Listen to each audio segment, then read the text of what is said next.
Welcome to another flower arranging session with me. Well, today, this is the design we are going to create. Here I am preparing my chicken wire that you can buy from a hardware store. And I cut it into something like an A4 size and crumple it into a small bowl shape and put it inside the vase. If you want to arrange in a short vessel like a bowl or a vase of this shape, it's always good to have something inside as a mechanic. What that will do is to create a structure so that when you are putting in your stems, they have something to lean on, so that not everything is going to lean against the rim, but some of them are going to be standing kind of in the center, and that gives you a lot more control. So I am now putting it inside and make it tightly fitted rather than let it loose and move inside. Stretch it out so that it is tight and taut. After this, I fill the vase with water and put it in the center of my turntable.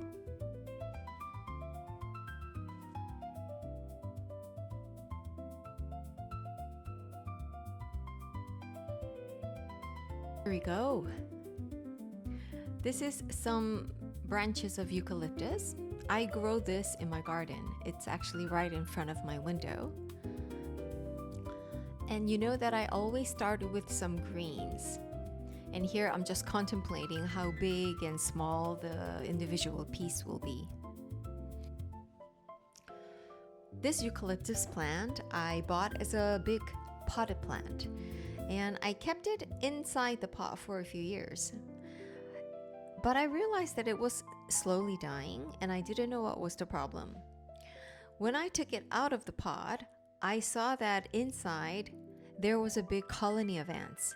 And with all those ant paths and roads and little rooms, there were so many spots where the roots weren't getting any water because it was not in contact with the soil. So yeah, I didn't know ants could do that, build their own big house inside a pot, but apparently it happens. So what did I do? I planted it in the garden and it started to really thrive. And now it's gone pretty tall. I think it's like 3 meters tall.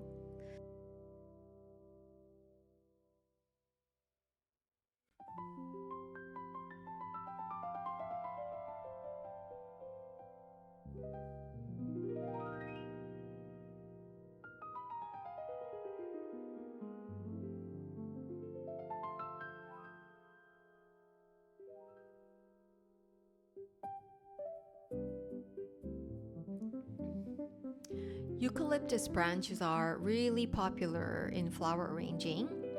Sometimes I feel like there's too much of it. But I think it feels different when I am harvesting it from my garden. I don't know. I know it's a very common plant, but not a lot of people have it in their garden. So when I use this from the garden, I feel like I am using something that is rare.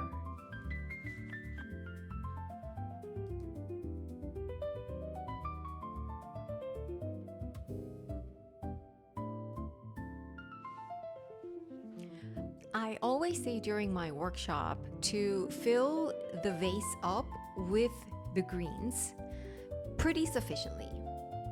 And also to make sure that you like the shape that is created by the greens already.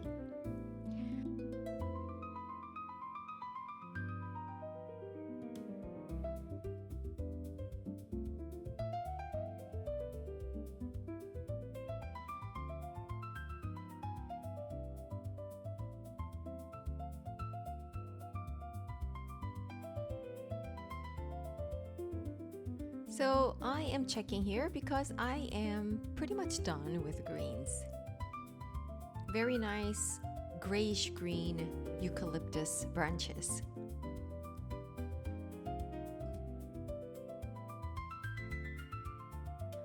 So I am moving on to flowers and starting with rudbeckia. There are quite a lot of rudbeckias in the garden, so I have picked more than a dozen, I think. And I'd like to use those that are the main flowers that I'm going to use up front.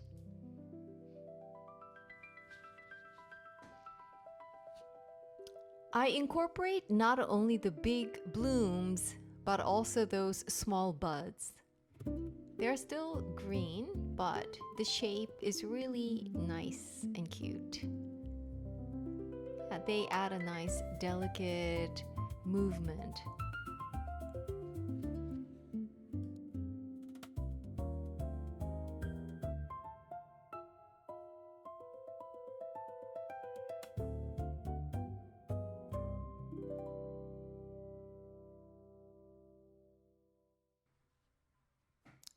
I start a lot of garden plants from seed, and this one definitely I started from seeds. I think some of them are perennials because they come back every year, and they are really easy to grow. They give you a lot of flowers, which lasts for a very long time.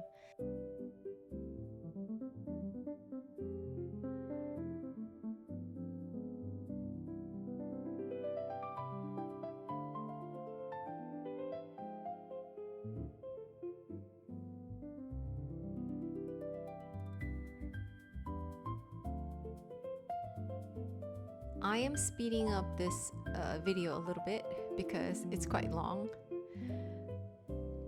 I seem to have forgotten how to finish. Later you will see how I just go on and add so much stems into this vase. But yes, so I am going to roll this slightly faster from here.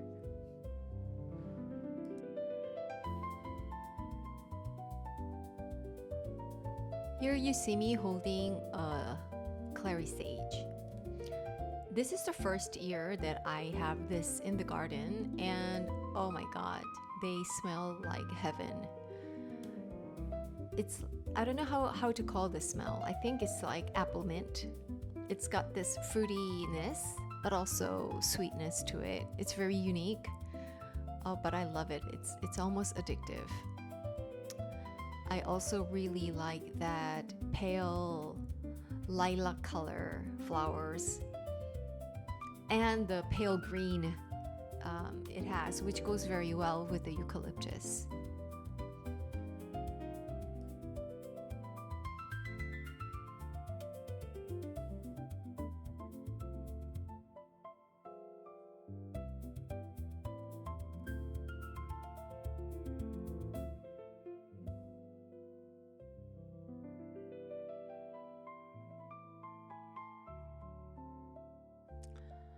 So after thinking over about the lilies, I have decided to just do more yellows for now. I think this is kind of a sunflowers. It's very tall, like 2 meters plus, but the flowers are smaller with this frilly petals. I have to ask Erwin the next time I am at Plukweide. Plukweide, as you know, is a pick your own garden that is nearby my house where I frequently go to. For my workshops, we also go there as a group.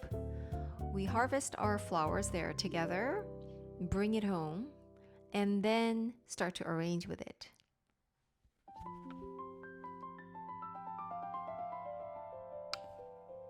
And this, of course, is dill. When you are arranging in yellow, dill is a must-have. I like it especially because it gives you a different kind of yellow.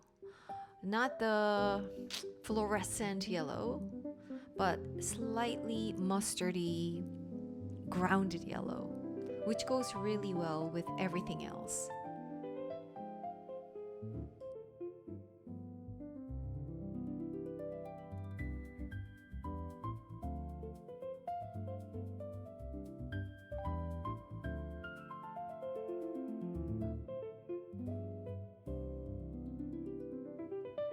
You know what this one is? It's Verbuscum.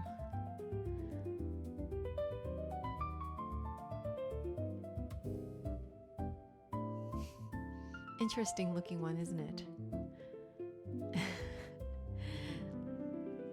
Really stands out, and when you have something that stands out so much, it's not easy to place it. But I still tried. I know later that I will move it.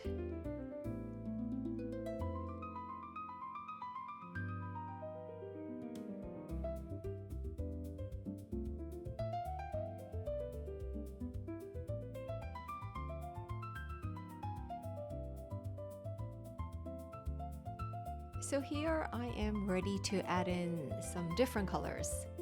I was going for that orange, but I decided to first add in some of these brown leaves. I believe it's a branch of 9-bark tree. It will go very well with the brown that is in the middle of the rudbeckia. You can probably see me do color bridging. I started with rudbeckia that has brown center, and that gives me this tendency to go for the brown leaves of 9-bark. By doing that, I am transitioning the colors more gradually, and that's more comfortable to do.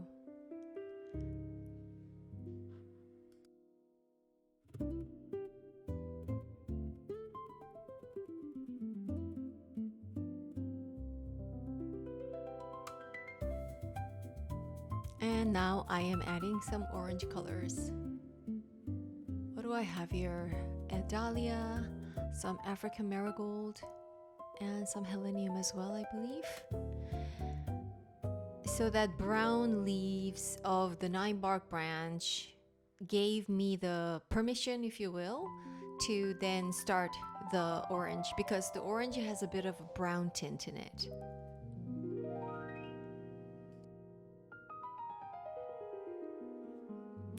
So time to add some pink finally.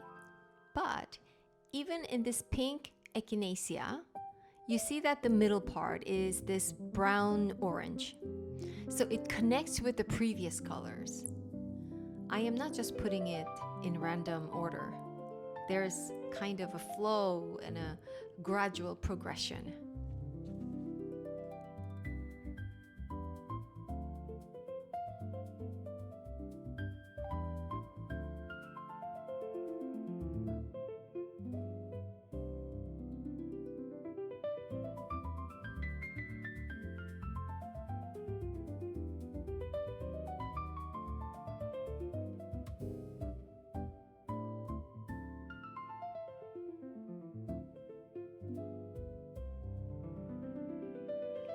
Another thing that I tend to do is I finish part by part. For example, I am not putting things evenly across all of the empty spaces. I started with one corner and I am now filling it with a lot of yellow, progressing a little bit towards brown and orange, and I am filling the neighboring space as I go. So there's a spot where it's quite condensed, it's getting really filled, but there are other spots where it's almost empty still.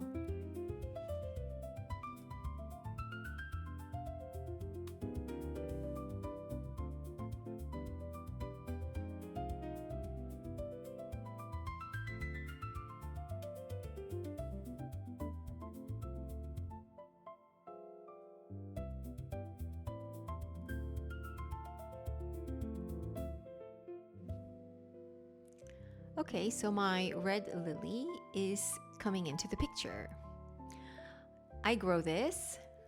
Yes, it's a very rare color for a lily. I love it. It flowers slightly earlier than my white lily, but can you see what a difference it makes with that big red, magenta red, right? Color being added.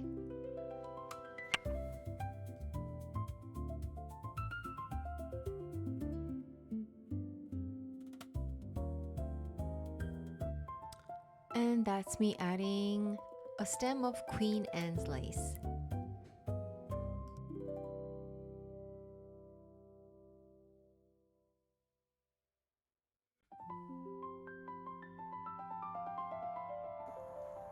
Okay, so I have just changed the angle. I moved the camera and put it on the side. Yeah, I just wanted to see if this works better or at least give you a different angle. And it's also more close up.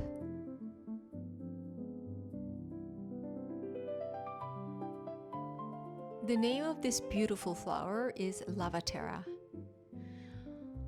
I only see this being grown in Aaron's garden, the plug vitae. But this is really pretty and long lasting as well. I couldn't grow it myself. But still, I don't know why more people don't grow it.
So, adding some purple. I will eventually be adding all of the colors. It already has that magenta red of the lilac. And with the purple, I think that's pretty much every color on the rainbow color spectrum. Another purple, pincushion.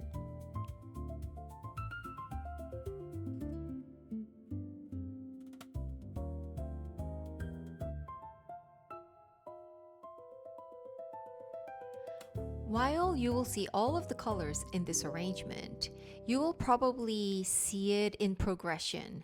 There will be a grouping of this yellow, orange, brown, the warmer colors, and then it transitions to red and pink, moving on to purple.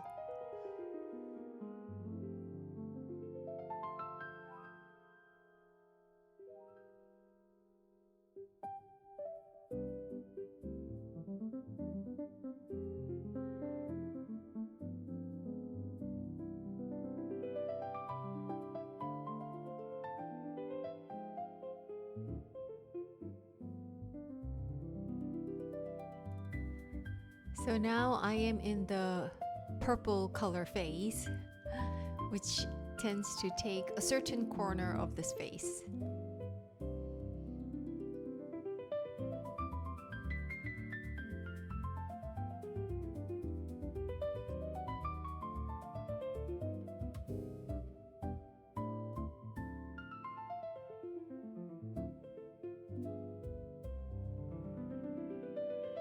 And here is an artichoke. Quite prickly and heavy, but really interesting to use in an arrangement.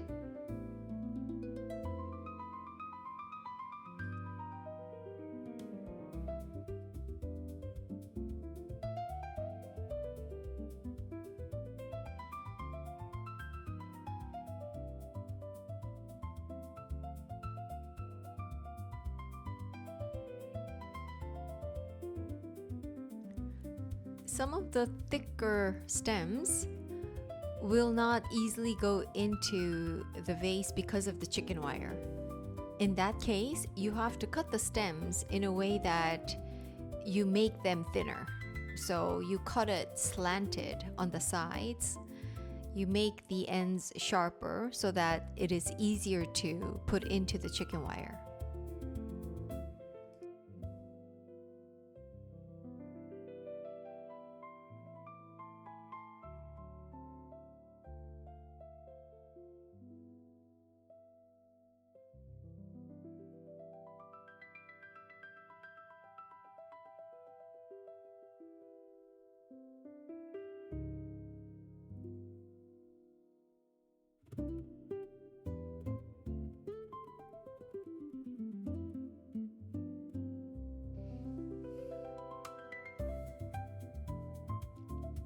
So these are annual phlox. The color is really interesting. The middle is like this burgundy magenta, but the surrounding petals are beige. So with that neutral tone, it's really easy to use and actually quite a stunning addition. And can you see me doing kind of the color, I don't know what to call it. I just put a new stem next to different spots just to see where it will fit the best. And that's usually due to the color combination, but sometimes also the shape.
So this is the close-up of clary sage that we talked about earlier.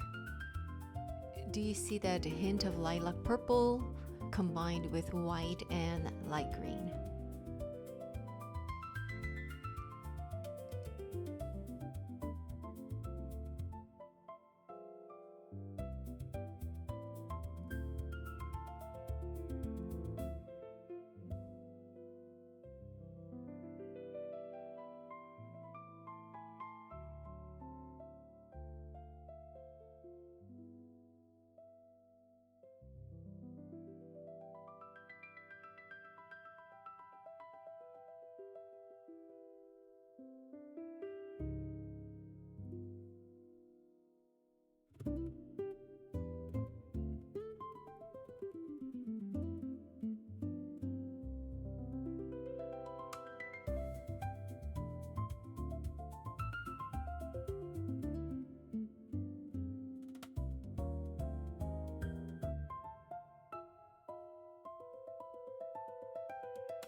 Okay, it's getting quite full.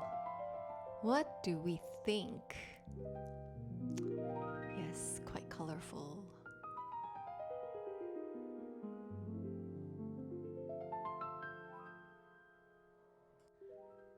Okay, and with that, another angle change. Just trying different perspectives here. Please let me know in the comment if you prefer this kind of multiple angles, different perspectives, versus my previous 3 videos where I do not move the camera. I guess you know by now that I don't have a production team or a cameraman. It's just me and the camera, so yeah. But I can still give you more diversified angles by moving it around in different stages of the arrangement, which I am doing here.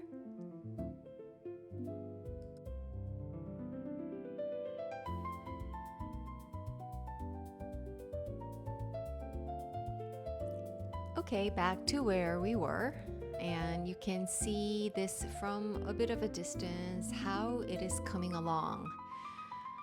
Do you see that I have zones of different colors? And it's getting quite full, but I am not done yet.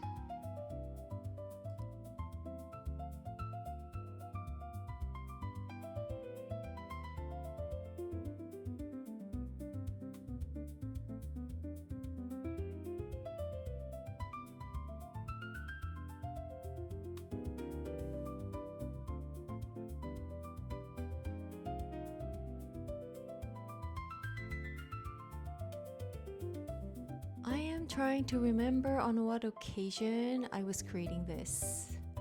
It was an order, yes. Somebody ordered a bowl centerpiece, and I created this and I delivered it.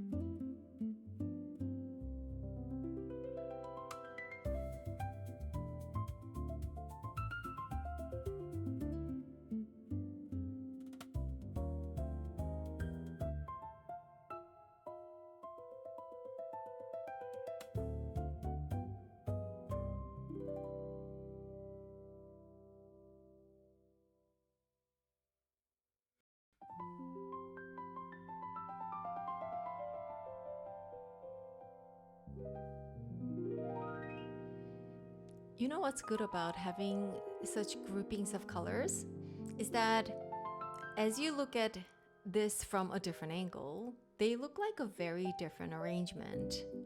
For example, this side where there are a lot of yellow versus this side where you have a bit of orange and brown mixed. Those two sides can look like a completely different arrangement, and obviously the purple and the white side as well as the red and pink side.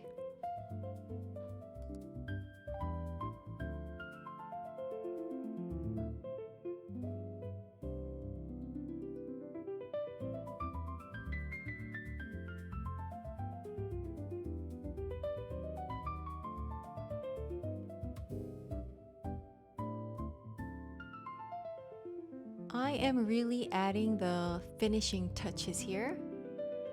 Looking at it, sitting down and standing up, spinning so that I can see all of the different parts, and making sure that they all look very balanced. There isn't a gaping hole.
Hey, we are finished.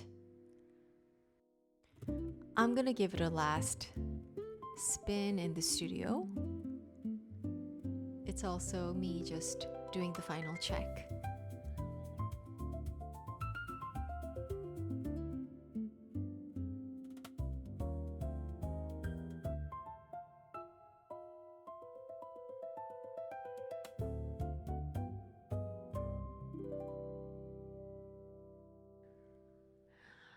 I hope these videos are helpful and encourages you to try as well.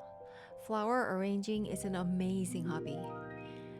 You look at something beautiful, you smell something that's also sweet, you move your hands, you constantly think creatively, and the result you can enjoy for days. Go for it. Please try. I will see you with another arrangement soon. Bye bye.